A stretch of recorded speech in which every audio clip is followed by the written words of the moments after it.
Hello दोस्तों, स्वागत है आपका अपने YouTube channel RRB study point में। दोस्तों आज ग्रुप डी और एनटीपीसी सीबीटी 22 के लिए स्टैटिक जीके के क्वेश्चन लेकर के आए हैं। जो स्टैटिक जीके होगा ये प्रीवियस ईयर का क्वेश्चन है और ये सेट 1 है। ये सेट 2 है। सेट 1 का डिस्कशन कर दे, अगर आप नहीं देखे तो उसका प्लेलिस्ट बना हुआ है। प्लेलिस्ट पे जाकर के देख लीजिए। प्लेलिस्ट का लिंक आपको इस वीडियो के डिस्क्रिप्शन में मिल जाएगा। ये आपके आई बटन पे भी शो हो रहा है, वहाँ से जाकर के आप देख लीजिए। दोस्तों इसमें अति महत्वपूर्ण क्वेश्चन होंगे जो बार बार एग्जाम में पूछे जाते हैं, जो रिपीट किए जाते हैं, वही क्वेश्चन को डिस्कशन करेंगे और प्रीवियस ईयर पे आधारित क्वेश्चन है। और दोस्तों सभी एग्जाम के लिए अति महत्वपूर्ण होगा, जैसे SSC, CGL, CHSL, MTS, group D और बिहार दरोगा और एनटीपीसी सीबीटी 2 आने वाली एग्जाम में सभी एग्जाम के लिए महत्वपूर्ण होगा। तो चलिए दोस्तों वीडियो को स्टार्ट करते हैं, देखते हैं पहली क्वेश्चन से। पहली क्वेश्चन है कि सूर्य प्रकाश पृथ्वी पर किस माध्यम से पहुंचता है। सूर्य प्रकाश पृथ्वी पर किस माध्यम से पहुंचता है, तो ऊष्मा विकिरण से पहुंचता है। अगले प्रश्न है कि किस राज्य समूह में लौह अयस्क का सर्वाधिक निक्षेप पाया जाता है, तो झारखंड एवं ओडिशा हो जाएगा। अगली प्रश्न है कि यदि 199 ऋणात्मक पूर्णांक और 10 धनात्मक पूर्णांकों को एक साथ गुणा किया जाए तो गुणनफल का चिन्ह क्या होगा, तो ऋणात्मक होगा। क्या होगा? गुणनफल का जो चिन्ह होगा वो ऋणात्मक होगा। अगली प्रश्न है कि 1699 में गुरु गोविंद सिंह ने किस स्थान पर खालसा की स्थापना की है, तो आनंदपुर साहिब में किया है। किस स्थान पर किया है? आनंदपुर साहिब में किया है। अगली प्रश्न है कि भारत का सबसे अधिक उपजाऊ क्षेत्र कौन सा है। भारत का सबसे अधिक उपजाऊ क्षेत्र कौन सा है, तो इंडो गंगेटिक मैदान है। कौन है? इंडो गंगेटिक मैदान है। और अगली प्रश्न है कि केंद्रीय सरकारी बैंक प्रत्यक्ष रूप से संबंधित है, तो राज्य सरकारी बैंकों से। किससे हैं?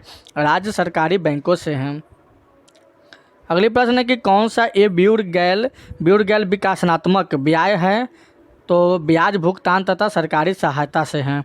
अगले प्रश्न है कि किसके कार्यालय के दौरान सती निषेध अधिनियम 1829 पारित हुआ था, तो लॉर्ड विलियम बेंटिंक के द्वारा। अगले प्रश्न है कि भारत में श्वेत क्रांति के जनक जिन्होंने अमूल डेयरी के सहकारी आंदोलन के आदर्श प्रतिरूप में प्रतिस्थापित किया और जिनकी मृत्यु 2012 में हुई का नाम क्या है, तो वारगिज कुरियन है। क्या है? वारगिज कुरियन है। अगली प्रश्न है कि उच्च न्यायालय का न्यायाधीश की पेंशन दी जाती है। उच्च न्यायालय का न्यायाधीश की पेंशन दी जाती है, तो भारत के संचित निधि से दी जाती है। अगले प्रश्न है कि भारत का एक दिवसीय अंतर्राष्ट्रीय क्रिकेट मैच भारतीय टीम ने किसके नेतृत्व में खेला है, तो अजीत वाडेकर के रूप में। अगले प्रश्न है कि आम चुनाव 2014 के लिए बीजेपी ने प्रधानमंत्री के उम्मीदवार के रूप में किस व्यक्ति का नाम घोषित किया है, तो नरेंद्र मोदी का किया है। अगले प्रश्न है कि लोलक की संचलन क्या कहलाता है। लोलक की संचलन क्या कहलाता है, तो दोलन गति कहलाता है। क्या कहलाता है? दोलन गति जो है कहलाता है। अगली प्रश्न है कि वर्ष 2012 में भारत के किस रोग से पूर्णतः मुक्त घोषित किया गया है, तो पोलियो किया गया है। अगले प्रश्न है कि कैल्शियम ऑक्साइड का प्रयोग करके मोटार के प्लास का निर्माण किया जाता है, इसे किस नाम से जाना जाता है, तो चूना जल से जाना जाता है। किससे जाता है? चूना जल से जाना जाता है। अगली प्रश्न है कि गुजरात का प्रसिद्ध लोक नृत्य है। गुजरात का प्रसिद्ध लोक नृत्य है, तो गरबा है। क्या है? गरबा है। भारत के लयुंग जांगवो नदी के किस नाम से जाना जाता है, तो ब्रह्मपुत्र के नाम से जाना जाता है। अगली प्रश्न है कि जर्मन के स्टटगार्ड में विश्व सोशलिस्ट सम्मेलन के दौरान किसने भारतीय ध्वज फहराया है, तो मैडम कामा ने फहराया है। अगले प्रश्न है कि सरदार सरोवर परियोजना का निर्माण किस नदी पर किया गया है, तो नर्मदा नदी पर किया गया है। अगले प्रश्न है कि ज्ञानपीठ पुरस्कार का संबंध किससे है, तो साहित्य से है। किससे है? साहित्य से है। अगली प्रश्न है कि सूर्य के चारों ओर मंगल ग्रह की गति डैश का एक उदाहरण है, तो भरिभ्रमण होगा। क्या होगा? परिभ्रमण गति होगा, यानी रिवोल्यूशन हो जाएगा। अगले प्रश्न है कि पिछले एक दशक में किस क्षेत्र ने भारत में सबसे अधिक प्रत्यक्ष विदेशी निवेश को आकर्षित किया है, तो दूरसंचार हो जाएगा। अगले प्रश्न है कि जल शोधन संयंत्र में जल में किस पदार्थ को मिलाकर जल शुद्धिकरण किया जाता है, तो क्लोरीन हो जाएगा। अगली प्रश्न है कि मानव मानव पाचन तंत्र में बड़ी आंत के द्वारा डैश किया जाता है। मानव पाचन तंत्र में बड़ी आंत के द्वारा डैश किया जाता है तो जल अवशोषण किया जाता है। अगले प्रश्न है कि भारत ने हॉकी में अपना पहला ओलंपिक गोल्ड मेडल डैश ईस्वी में जीता है तो 1928 ईस्वी में जीता है। अगली प्रश्न है कि भारत पृथ्वी के भूतल के कितने प्रतिशत में फैला है तो 2.4% में फैला है। अगली क्वेश्चन है कि प्रसिद्ध महाकालेश्वर ज्योतिर्लिंग मंदिर किस राज्य में स्थित है? मध्य प्रदेश राज्य में है। किस राज्य में है? मध्य प्रदेश राज्य में है। अगले प्रश्न है कि अब मूल का अर्थ क्या है? तो काल उपरांत विघर्षण के कारण उपकरण को कार्यक्षमता में ह्रास होना है। अगले प्रश्न है कि महात्मा गांधी का जन्म स्थान पोरबंदर किस राज्य में स्थित है? तो गुजरात में स्थित है। अगले प्रश्न है कि 400 मीटर की दौड़ में मिल्खा सिंह ने पहला राष्ट्रीय खिताब डैश ईस्वी में जीता है तो 1956 ईस्वी में जीता है। अगली क्वेश्चन है कि हम्पी किसकी राजधानी है? तो विजयनगर साम्राज्य की राजधानी है। हम्पी किसकी राजधानी है? विजयनगर साम्राज्य की राजधानी है। अगले प्रश्न है कि किस क्रिकेट खिलाड़ी ने एक टेस्ट पारी में सबसे अधिक रन बनाने का विश्व रिकॉर्ड तोड़ा है? तो ब्रायन लारा ने तोड़ा है। अगले प्रश्न है कि कौन सा कार्य प्राकृतिक संसाधन के संरक्षण के लिए उत्तम है? तो वृक्षारोपण, टपकन, ड्रिप सिंचाई का प्रयोग तथा सार्वजनिक यातायात का प्रयोग इसका सही जवाब होगा। अगली प्रश्न है कि महाराष्ट्र की दूसरी राजधानी कहाँ है? तो महाराष्ट्र की दूसरी राजधानी जो है नागपुर में है। अगली प्रश्न है कि 1857 राष्ट्रीय विद्रोह का प्रथम घटना 29 मार्च 1857 को उस समय घटित हुई थी जब एक भारतीय सैनिक ने एक अंग्रेजी अफसर को गोली से उड़ा दिया तथा उस भारतीय सैनिक का नाम क्या था? तो मंगल पांडे था। क्या था? मंगल पांडे था। अगली प्रश्न है कि यूएस सैनिक ने किस पाकिस्तान शहर में ओसामा बिन लादेन को मार गिराया है? तो एबटाबाद में गिराया। कहाँ पे मार गिराया है? तो एबटाबाद में मार गिराया है। अगले प्रश्न है कि जैविक वस्तुओं का संगठन के सर्वाधिक उच्च स्तर को क्या कहा जाता है? तो जैव मंडल कहा जाता है। अगले प्रश्न है कि किस फसल को प्रति हेक्टेयर अधिकतम जल की मात्रा आवश्यकता होती है? तो मक्का की होती है। अगले प्रश्न है कि भारत में केंद्रीय बैंकिंग कार्य किनके द्वारा किए जाते हैं? तो रिजर्व बैंक ऑफ इंडिया के द्वारा किया जाता है। अगले प्रश्न है कि हमारे वित्तीय प्रणाली में केंद्र से राज्यों की ओर संसाधनों के हस्तांतरण का प्रबंधन किया गया। संसाधन हस्तांतरण का महत्वपूर्ण साधन है तो करों में भागीदारी, सहायता, अनुदान तथा कर्ज हो जाएगा। अगले प्रश्न है कि राज्यसभा के सदस्य निर्वाचित किए जाते हैं तो विधानसभा के निर्वाचित सदस्यों द्वारा किया जाता है।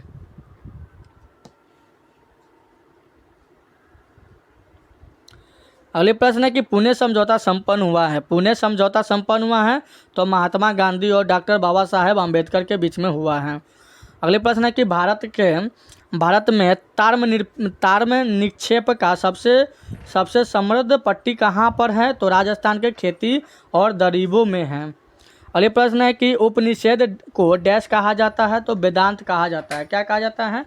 वेदांत कहा जाता है। और अगले प्रश्न है कि किस स्थान पर पुलिस मुठभेड़ में चंद्रशेखर आज़ाद शहीद हो गए हैं? तो इसका सही जवाब होगा अल्फ्रेड पार्क जो इलाहाबाद में है। कहाँ पे है? अल्फ्रेड पार्क इलाहाबाद में है। और अगली प्रश्न है कि लोकसभा के सदस्यों का कार्यकाल डैश वर्षों के लिए होता है? तो 5 वर्षों के लिए होता है। अगले प्रश्न है कि प्रायद्वीपीय भारत का अंतिम दक्षिणी बिंदु कन्याकुमारी पड़ता है तो भूमध्य रेखा के ऊपर पड़ता है। और अगले प्रश्न है कि उत्तर भारत की अपेक्षा दक्षिण भारत में चीनी उत्पादन में तीव्र विकास के लिए उत्तरदायी कारक कौन सा है? तो प्रति एकड़ में गन्ना का अधिकार, उत्पादन, कम श्रम लागत तथा गन्ना पेरने का कार्य अधिक समय तक होना। और अगले प्रश्न है कि गुजरात की राजधानी है? तो गुजरात की राजधानी जो है गांधीनगर है। अगले प्रश्न है कि बोस्टन टी पार्टी का संबंध किससे है? तो अमेरिकी गृह युद्ध से है। बोस्टन टी पार्टी का संबंध किससे है? तो अमेरिकी गृह युद्ध से है।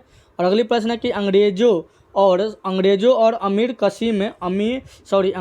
मीर कासिम के बीच बक्सर का युद्ध किस वर्ष हुआ था? तो 1764 ईस्वी में हुआ था। और अगली प्रश्न है कि किस क्रिकेट को संसद के राज्यसभा के सदस्य के रूप में मनोनीत किया गया है? तो सचिन तेंदुलकर को किया गया है। अगली प्रश्न है कि किस गैस का बढ़ता हुआ इस्तेमाल उत्सर्जन उष्माएं के लिए उत्तरदायी है? तो कार्बन डाइऑक्साइड हो जाएगा। अगले प्रश्न है कि भारत में कौन सा परमाणु ऊर्जा स्टेशन पूर्ण स्वदेशीय है? तो कल्पक्कम है। कौन है? कल्पक्कम है। और सूर्य ग्रह कब होता है? तो सूर्य ग्रह होता है अमावस्या के दिन पे होता है। कब होता है सूर्य ग्रह? तो अमावस्या के दिन होता है। और अगली प्रश्न है कि भारत में मृदा संरक्षण का प्रभावकारी कदम कौन सा है? तो वन रोपण अपनाना तथा स्थानांतरित कृषि को कम करना। और अगली प्रश्न है कि भारत में सबसे अधिक वार्षिक वर्षा किस स्थान पर होता है? तो मासिन राम यानी मेघालय में होता है। कहाँ पे होता है? मासिन राम स्थान पे होता है। जो मासिन राम है वो मेघालय में पड़ता है। अगली प्रश्न है कि बाल गंगाधर तिलक का संबंध थे? तो बाल गंगाधर तिलक का संबंध थे तो केसरी यानी समाचार पत्र से के थे। किससे थे? केसरी समाचार पत्र से थे। अगली प्रश्न है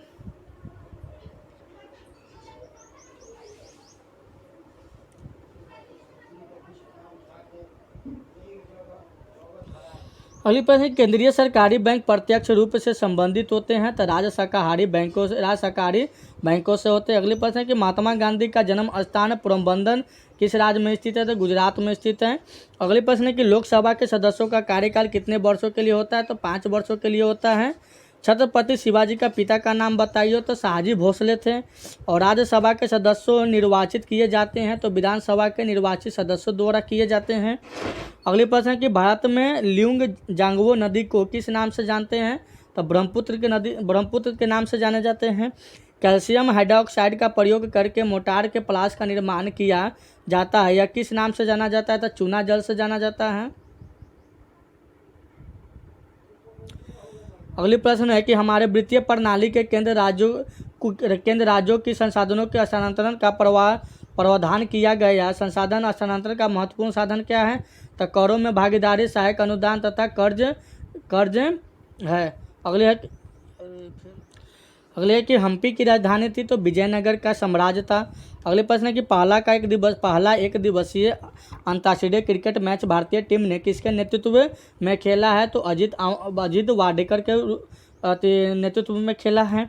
और रिकी पोंटिंग को डैश भी कहा जाता है तो पंटर कहा जाता है। अगले प्रश्न कि उच्च न्यायालय के न्यायाधीश को पेंशन दी जाती है तो भारत के संचित निधि से दी जाती है। अगले प्रश्न है कि प्राकृतिक संसाधन के संरक्षण के लिए उत्तम है तो वृक्षारोपण, टपकन ड्रिप सिंचाई का प्रयोग तथा सार्वजनिक यातायात को प्रयोग के लिए। अगले प्रश्न है किस फसल को प्रति हेक्टेयर अधिकतम जल की मात्रा की आवश्यकता होती है? तो मक्का की होती है। अवमूल्य का अर्थ श्रमिक संबंधित समस्या के कारण पॉइंट का बंद किया जाना। और अगले प्रश्न है कि भारत में मृदा संरक्षण का प्रभावकारी कदम कौन सा है? तो वन रोपण अपनाना तथा स्थानांतरित कृषि को कम करना। और अगली प्रश्न है कि मानव पाचन तंत्र में बड़ी आंत के द्वारा डैश किया जाता है तो जल अवशोषण किया जाता है।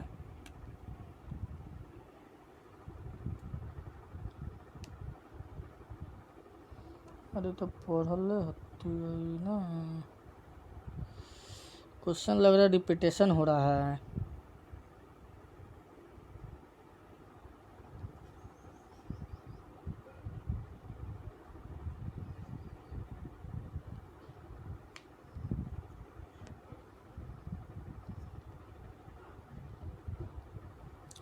चलिए ठीक है, देखते हैं। सूर्य ग्रह कब होता है? तो सूर्य ग्रह होता है अमावस्या के दिन होता है। और अगले प्रश्न है कि जल शोधन संयंत्र में जल में किस प्रकार को मिलाकर जल शुद्धि किया जाता है? तो क्लोरीन मिलाकर किया जाता है। अगले प्रश्न है कि जैविक वस्तुओं का संगठन के सर्वाधिक उच्च स्तर को क्या कहा जाता है? तो जैव मंडल कहा जाता है। पिछले एक दशक में इनमें से किस क्षेत्र किस क्षेत्र ने भारत में सबसे अधिक प्रत्यक्ष विदेशी निवेश का आकर्षित किया है? तो दूरसंचार ने किया है। अगले प्रश्न है कि अंग्रेजों और मीर कासिम के बीच बक्सर का युद्ध किस वर्ष हुआ था? 1764 ईस्वी में हुआ था। 1764 ईस्वी में हुआ था। अगले प्रश्न है कौन सा नदी समूह तिब्बत से निकलता है? तो ब्रह्मपुत्र, सिंधु और सतलज निकलता है। सूर्य प्रकाश पृथ्वी पर किस माध्यम में पहुंचता है? तो ऊष्मा विकिरण के माध्यम से पहुंचता है। अगले प्रश्न है कि बोस्टन टी पार्टी का संबंध किससे है? तो अमेरिकी गृह युद्ध से है। अगले प्रश्न है कि प्रार्थना समाज के संस्थापक कौन थे? तो आत्माराम पांडुरंग थे। और किसके कार्यकाल के दौरान सती निषेध अधिनियम 1829 पारित हुआ था? तो लॉर्ड विलियम बेंटिंग के द्वारा हुआ था। अगले प्रश्न है कि 400 मीटर की दौड़ में मिल्खा सिंह ने पहला राष्ट्रीय खिताब डैश ईस्वी में जीता है? तो 1956 में जीता है। अगले प्रश्न है कि जर्मनी के स्टुटगार्ट में विश्व सोशलिस्ट सम्मेलन के दौरान किसने भारतीय ध्वज फहराया है? तो मादाम कामा ने फहराया है। अगले प्रश्न है कि किस समाचार पत्र के साथ बाल गंगाधर तिलक ने संबंध थे? तो केसरी से थे। अगले प्रश्न है कि भारत ने हॉकी में अपना पहला ओलंपिक गोल्ड मेडल डैश ईस्वी में जीता है? तो 1928 ईस्वी में जीता है। अगले प्रश्न है कि भारत में टर्म निक्षेप का सबसे समृद्ध पार्टी कहाँ पर है? तो राजस्थान के खेती और दरिबार में है। अगले प्रश्न है कि उत्तर भारत की अपेक्षा दक्षिण भारत में चीनी उत्पादन में तीव्र विकास के लिए उत्तरदायी कारक कौन सा था? प्रति एकड़ में गन्ना का अधिकार उत्पादन, कम श्रम लागत तथा गन्ना पेरने की कार्य अधिक समय तक होना। अगले प्रश्न कि सरदार सरोवर परियोजना का निर्माण किस नदी पे होता है? तो नर्मदा नदी पे होता है। लोलक का संचालन क्या कहलाता है? तो दोलन गति कहलाता है। तो चलिए दोस्तों, आज की क्वेश्चन यहीं पे समाप्त होती है। वीडियो अच्छा लगे तो लाइक और शेयर कर दीजिएगा, और चैनल पे पहली बार है तो चैनल को सब्सक्राइब करके साथ ही साथ बेल आइकन भी दबा दीजिएगा। तो चलिए दोस्तों, फिर मिलते हैं अगली वीडियो में। Thank you so much.